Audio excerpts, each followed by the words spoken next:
What if some of the most horrifying secrets of World War II were never meant to be uncovered? From vanished Nazi treasures to underground escape networks backed by powerful institutions, the truth is far darker than what we were taught. These aren't just forgotten footnotes, they're suppressed stories buried under decades of lies, silence, and fear. Get ready to uncover 5 of the darkest World War II secrets they never wanted the world to know. In the dead of night, across the battlefields of Europe, strange sounds echoed through the darkness.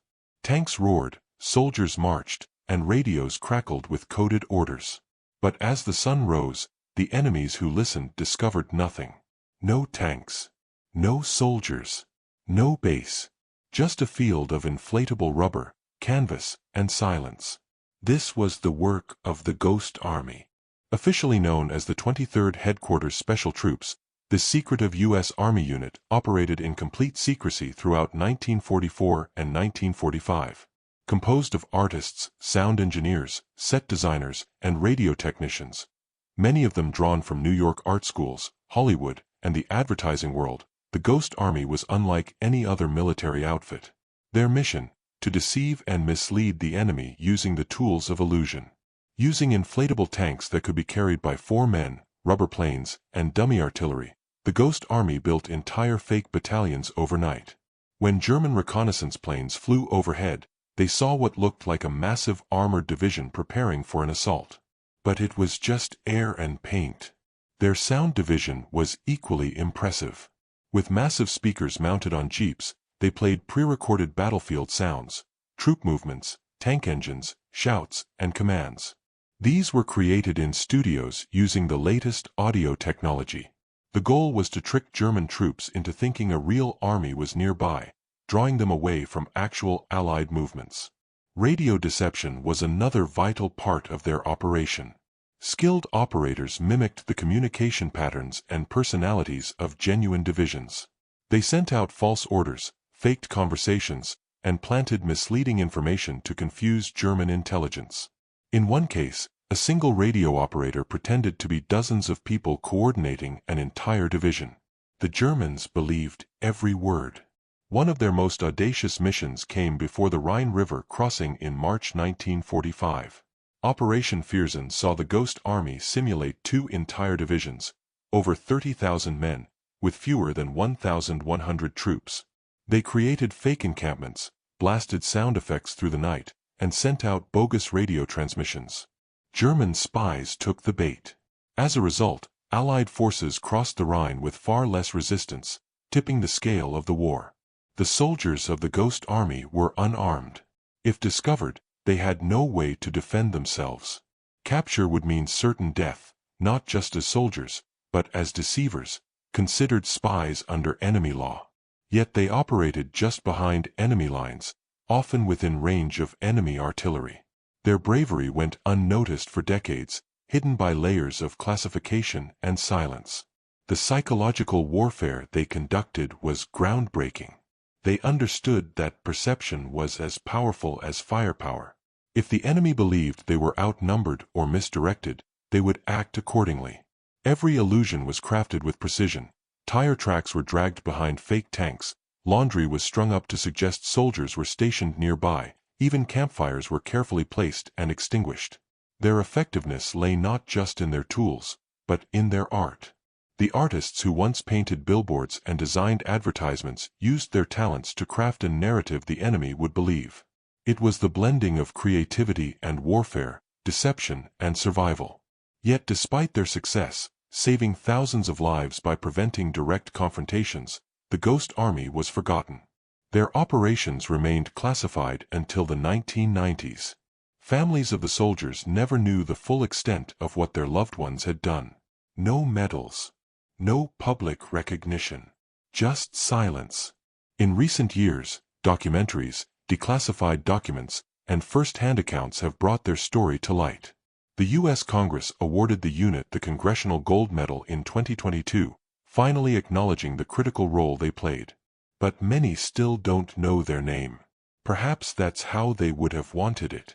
After all, their power came from being unseen.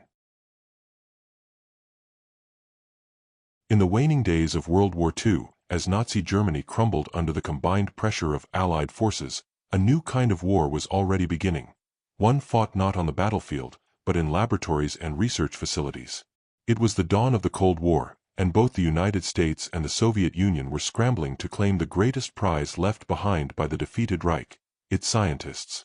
Operation Paperclip was the name given to the secret U.S. intelligence program that brought over more than 1,600 German scientists, engineers, and technicians to America after the war. Many of them were members of the Nazi Party. Some were even accused war criminals. Yet instead of facing trials at Nuremberg, they were given new identities, jobs, and in many cases, fame. The rationale was cold and strategic. The U.S. feared that if it didn't take these minds, the Soviets would. And in a post-war world gripped by paranoia, any advantage was worth compromising morals.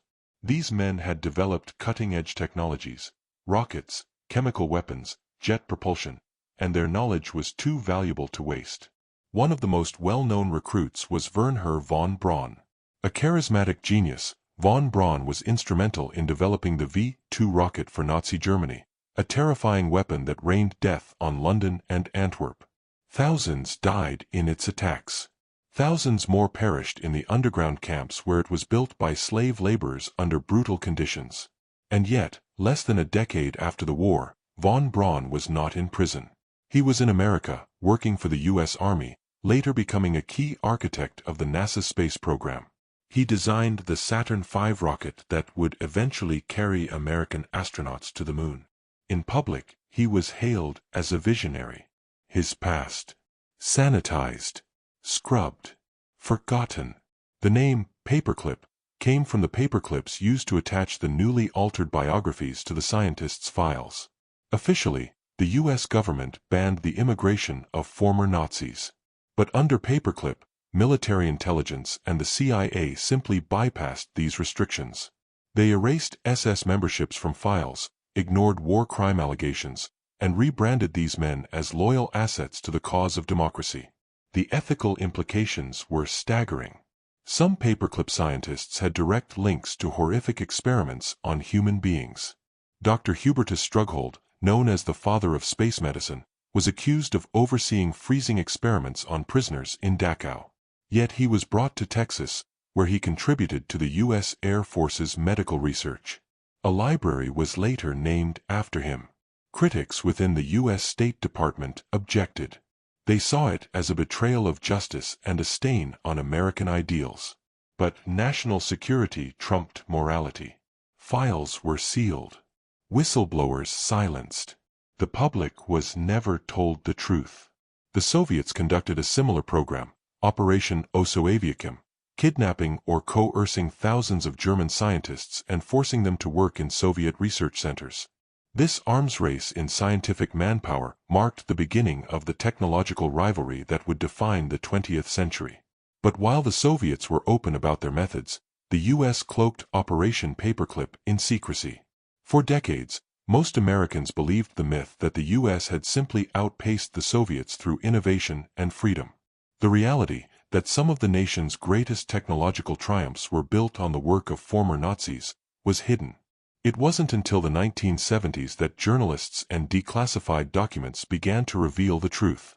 Investigative reports exposed the moral compromises made by military and intelligence agencies. Books and interviews with surviving paperclip scientists shed light on the duality of their lives, scientific brilliance and ethical darkness. The legacy of Operation Paperclip is still debated today. Some argue that the ends justified the means, that without von Braun and his team, the U.S. might never have reached the moon. Others insist that by welcoming war criminals into its institutions, the U.S. betrayed the very principles it claimed to defend in World War II. The most disturbing part is how easily the truth was buried. Propaganda, patriotism, and ambition created a smokescreen that lasted for generations. Even now, textbooks gloss over the origins of America's space race. Few schoolchildren are taught that the hands which launched Apollo 11 once signed documents pledging loyalty to Adolf Hitler. Wernher von Braun died in 1977, a celebrated hero. But some of his victims never received justice. The V-2 2 rockets he engineered killed thousands in London, yet no trial ever held him accountable. His Nazi past was airbrushed out of history, just another file stamped top secret and locked away. Operation Paperclip reminds us that even in victory, a nation can lose its soul. In the bitter cold of northeastern China, hidden behind fortified walls and guarded fences, a place existed during World War II that even now defies comprehension. Officially designated as the Epidemic Prevention and Water Purification Department of the Guangdong Army, it was known by a different name to those who survived its horrors, Unit 731. Established by the Japanese Imperial Army in the 1930s and operating through the end of World War II, Unit 731 was a covert biological and chemical warfare research facility. But what happened within its walls was more than military science. It was a reign of terror, a secret slaughterhouse of living human experiments conducted in the name of progress and power. Commanded by Surgeon General Shiro Ishii, Unit 731 was housed near Harbin, in occupied Manchuria. Its mission was to develop weapons of mass destruction, germ bombs, plague-carrying fleas, and toxins that could wipe out entire populations. But unlike theoretical research, Ishii demanded results through direct, brutal experimentation on live human beings.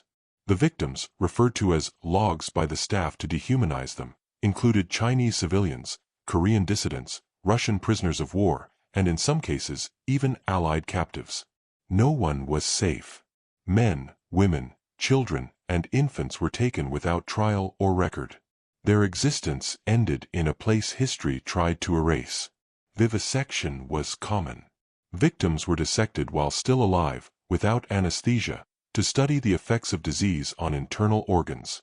Some were infected with syphilis, cholera, anthrax, and the plague, deliberately and cruelly. They were monitored until death, then cut open to examine the progression. Others were subjected to frostbite experiments. Limbs were frozen until the flesh turned black. Then, doctors would strike them with hammers to test shattering points, or amputate without painkillers to see how far decay would set in. Pregnant women were impregnated by force and observed as biological incubators for infected fetuses. Children were poisoned or used in pressure chambers until their eyes burst from their sockets. Victims were exposed to extreme heat, dehydration, starvation, and toxic gases, all in the name of science. Unit 731 didn't only experiment inside its walls. Its researchers weaponized their findings. Entire Chinese villages were bombed with ceramic shells containing plague-infested fleas. Epidemics followed. Some estimates suggest hundreds of thousands may have died from diseases spread intentionally by the Japanese army under Ishii's orders. As Japan neared defeat in 1945, Unit 731 worked feverishly to destroy all evidence of its crimes.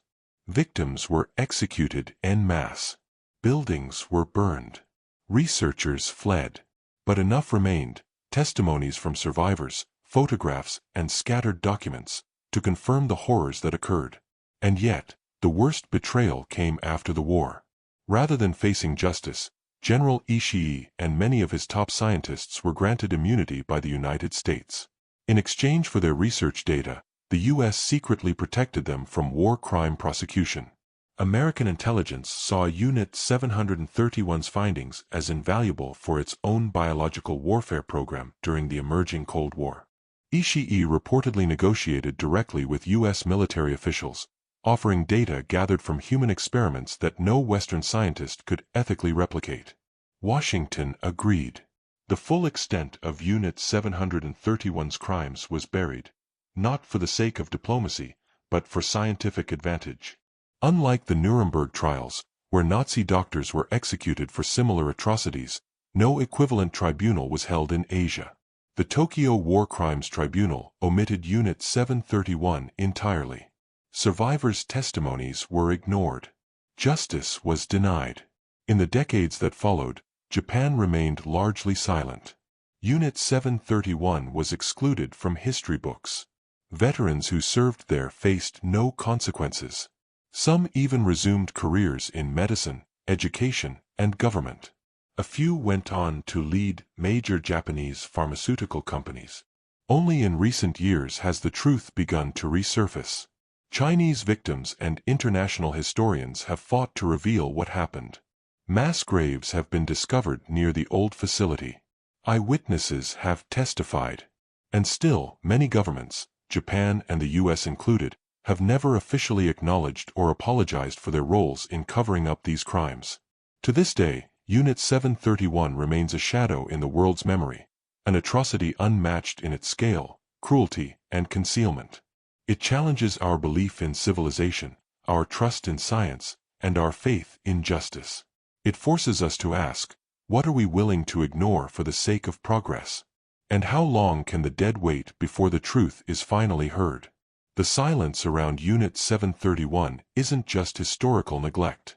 It's a global wound that still bleeds beneath the surface.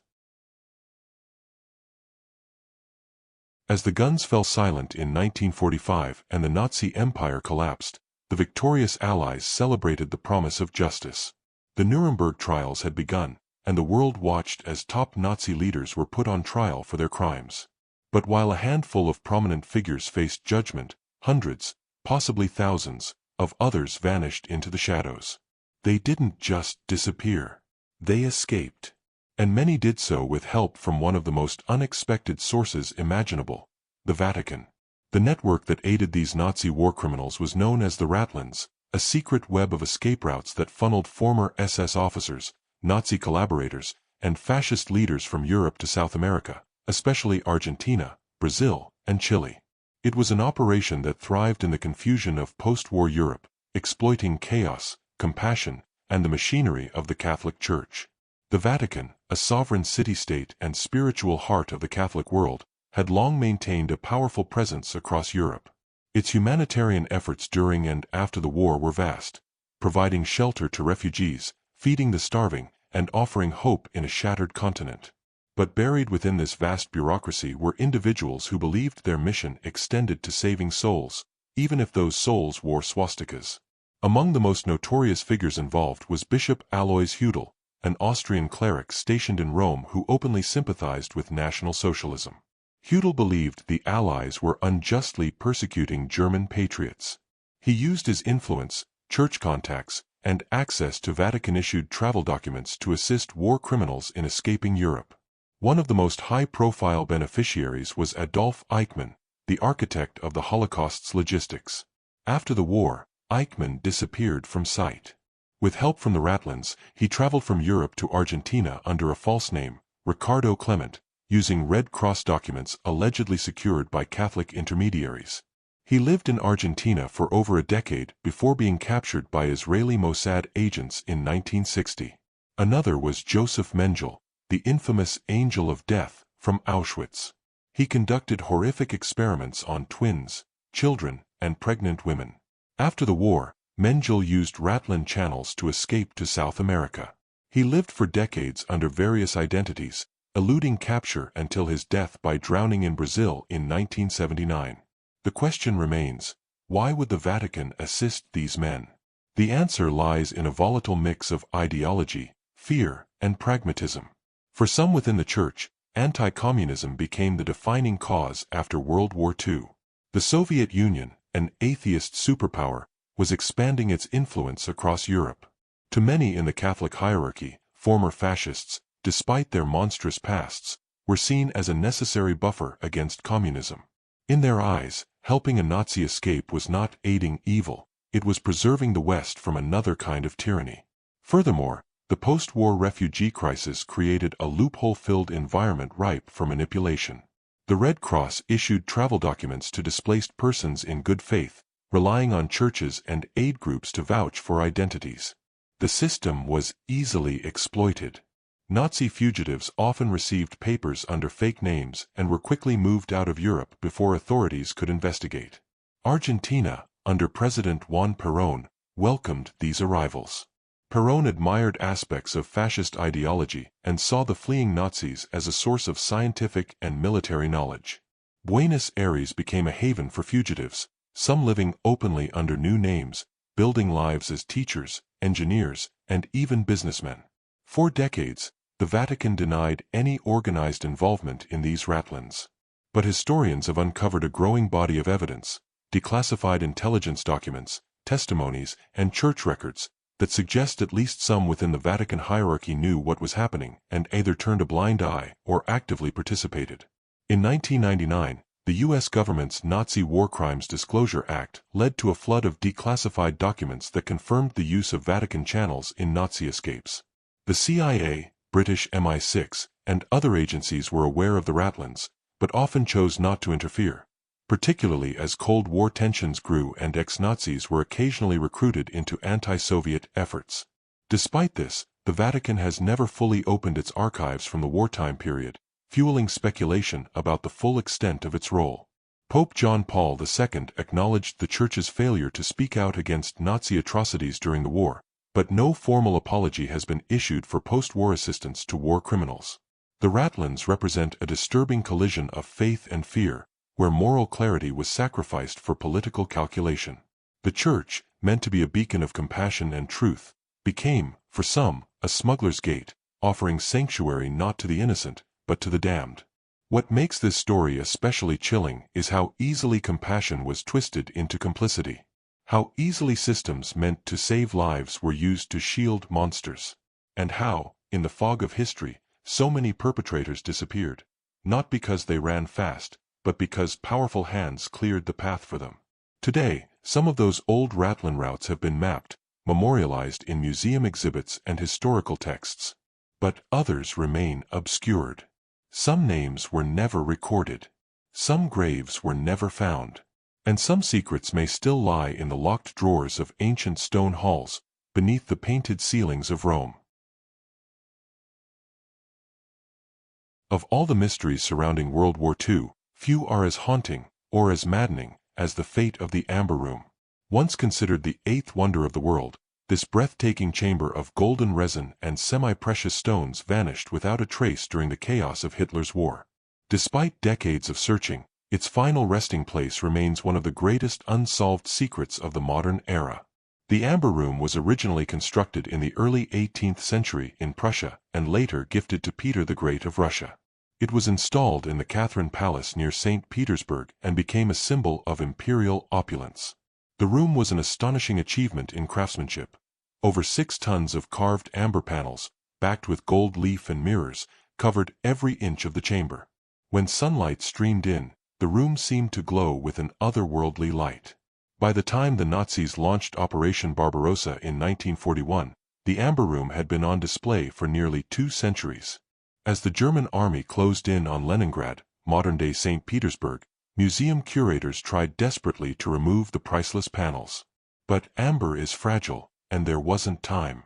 In a last-minute effort, they hid the room behind wallpaper in the hopes the invaders would overlook it. The Nazis didn't. When German troops arrived at the palace, they stripped the Amber Room piece by piece. Within 36 hours, it was packed into crates and shipped to Königsberg, now Kaliningrad, Russia, where it was installed in the city's castle museum.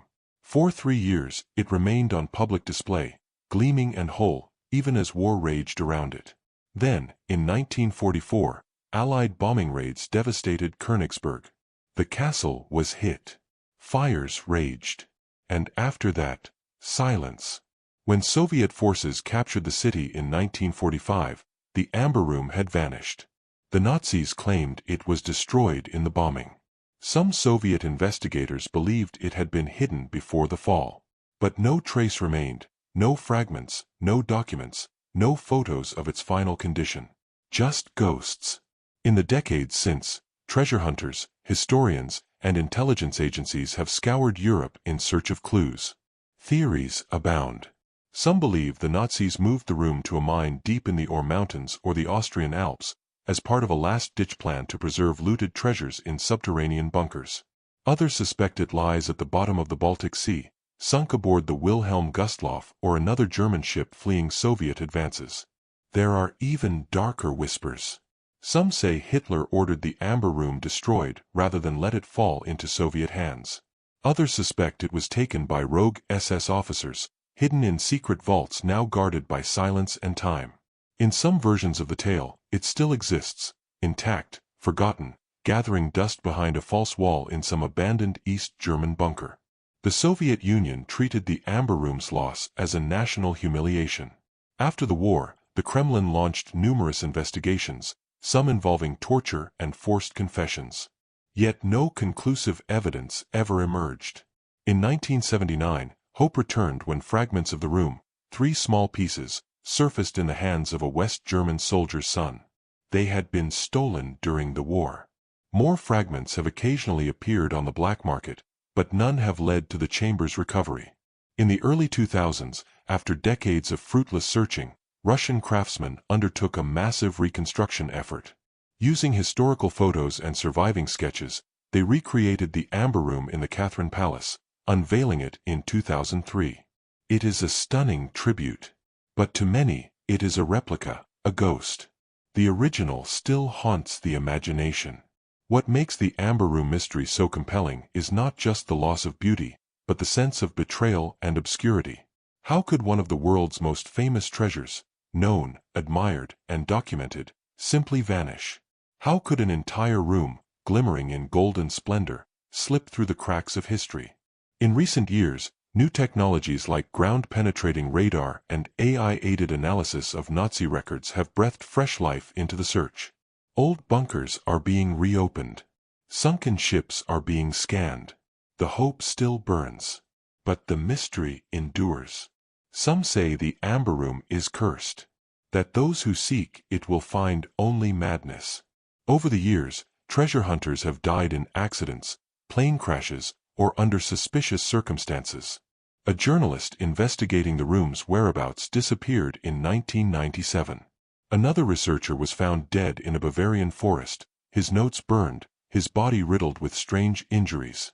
Perhaps the room no longer exists. Perhaps it was destroyed in flames, its amber melted and lost forever. Or perhaps it waits, just beyond reach, behind a wall no one has thought to knock on, in a warehouse that no one remembers, a glimmer of light buried in darkness. As the years pass, the line between fact and legend grows thinner. But the mystery remains, a silent testimony to war, greed, art, and the strange, sad ways in which beauty can disappear. Every case adds a new layer of mystery, leaving more questions than answers. Which one lingers in your mind, and what's your take on what really happened?